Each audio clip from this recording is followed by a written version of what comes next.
హరే కృష్ణ.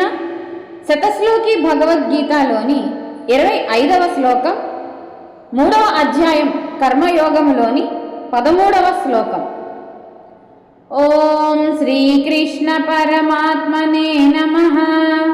శ్రీమద్భగవద్గీత అత శతశ్లోకి భగవద్గీత.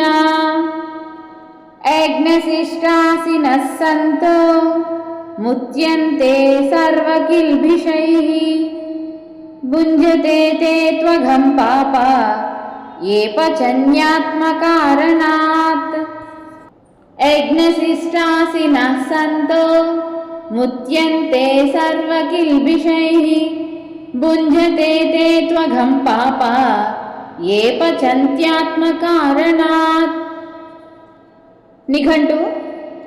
యజ్ఞశిష్టాసినః, యజ్ఞమందు భగవదర్పణము చేసి మిగిలిన దానిని తిను. సంతః, సజ్జనులు. సర్వ కిల్బిషైః, సమస్త పాపముల నుండి ముచ్యంతే, విడవబడుచున్నారు.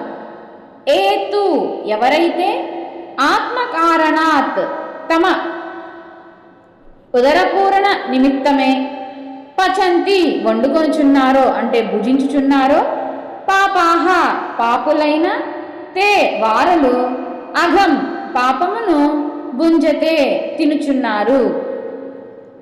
తాత్పర్యము: యజ్ఞమునందు భగవదర్పణము చేసి మిగిలిన పదార్థమును తిను సజ్జనులు సమస్త పాపముల నుండి విడవబడుచున్నారు.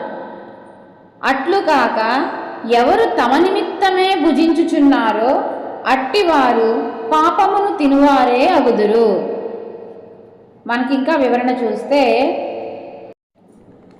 భగవదారాధన రూపములగు యజ్ఞములను గావించి అన్నాదులను భగవంతునకు అర్పణ చేసి, లేక భగవత్ స్వరూపులేయగు ప్రాణి కోట్లకు కొంత భాగమును సమర్పించి మిగిలిన పదార్థమును భుజించువాడు సమస్త పాపముల నుండి విముక్తుడు అవునని ఇక్కడ చెప్పబడినది.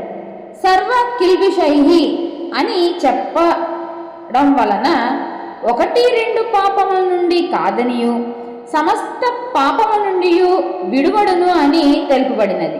దీనిని బట్టి యజ్ఞములకు, భగవన్నివేదనమునకు, త్యాగమునకు, పరోపకారమునకు ఎంతటి సామర్థ్యము ఉన్నదో స్పష్టమగుచున్నది.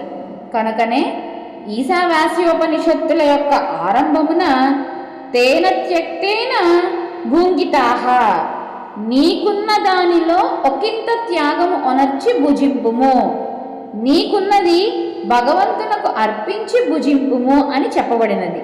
అట్లు కాక స్వార్థము కొరకే భుజించువారు, దైవమునకు అర్పించకుండా భుజించువారు, పరప్రాణికి ఒకంతైనను త్యాగమునర్చక భుజించువారు పాపములను భుజించినట్లే అని భగవానులు వారిని తీవ్రముగా మందలించుచున్నారు.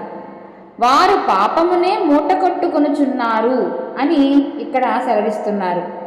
లేక పాపమునే భుజించుటయే వారి రక్తనాళములలో ప్రవేశించి వారు కేవలము పాపరూపులే అగుచున్నారని ఆయన సెలవిచ్చిన దానికి ఇక్కడ మనకి భావము. కావున స్వార్థమే పాపహేతువు, స్వార్థ త్యాగమే మోక్షహేతువు అని ఈ శ్లోకం ద్వారా మనకు తేట తెల్లము అగుచున్నది. భగవంతునకు నివేదించక, పరప్రాణికి ఒకంతైనను పెట్టక, పంచభక్ష పరమాన్నములను ఆరగించినను విషము తిన్నట్లే అని ఇక్కడ గమనించవలెను. అలా కాకుండా ఈశ్వరార్పణము చేసి భూతకోటిలకు కొంచెమైన త్యాగము చేసి గంజి త్రాగినా కూడా అది అమృతమే అని ఇక్కడ వెల్లడించుచున్నారు పరమాత్మ. మరియు మానవులకు తన నిత్య జీవితమున ఏదైనా కోయినప్పుడు, నూరునప్పుడు, విసురుచున్నప్పుడు, వండినప్పుడు, ఊడ్చినప్పుడు తెలియక కొంత ప్రాణహింస జరగవచ్చును. దానినే పంచశూనములు అందరు. ఆ పాపమును పరిహరించుటకు పంచమహాయజ్ఞములు ఏర్పడినవి. అవి ఏవ అని అనగా, దేవయజ్ఞము అంటే హోమం చేయడం ద్వారా, పితృయజ్ఞము తర్పణ ద్వారా, నృయజ్ఞము అతిథి పూజ ద్వారా, బ్రహ్మయజ్ఞము వేదాధ్యయనము చేయడం వలన, భూతయజ్ఞము ప్రాణులకు అన్నం సమర్పించడం వలన ఆ యొక్క మా పంచమహాయజ్ఞ పాపముల నుండి మనకు విముక్తి కలుగుతుంది. కావున ఇవి ఇంకను భగవదారాధన రూపములైన పరోపకార సంబంధములైనట్టి ఇతరములకు యజ్ఞములను ఆచరించుచు యజ్ఞశేషమును మాత్రమే భుజించుచు ఉండువారు పాపరహితులై క్రమముగా పరమశ్రేయస్సు నొందగలరని భగవానుల వారు ఈ శ్లోకంలో తెలుపుచున్నారు. మరి ఒక ప్రశ్న వేసుకుందాం. యజ్ఞశేషమును అంటే దైవార్పితము చేసి శేషించిన దానిని భుజించు వారికి కలుగు ఫలితమేమి అని మనం చూస్తే సమాధానంగా వారు సర్వపాపముల నుండి విముక్తులగుదురు అని మనకి తెలుస్తుంది. ఇంకొక ప్రశ్న, అలా కాక స్వార్థము కొరకు భుజించు వారికి కలుగు ఫలితమేమి అని మనం చూస్తే వారు పాపమునే పొందుదురు, పాపరూపులే అగుదురు అని సమాధానం ఇస్తుంది. యజ్ఞము మహాపవిత్రమైనదనియు పరమాత్మ కూడా దాని యందు సుప్రతిష్ఠులై వెలయుచుందురు అనియు మనకిక్కడ చెప్పబడుచున్నది. హరే కృష్ణ. జై శ్రీకృష్ణ పరమాత్మునికి జై. భగవద్గీతకు జై. దానములు చేద్దాం, సర్వప్రాణికోటికి సహాయపడదాం. జై గోవింద.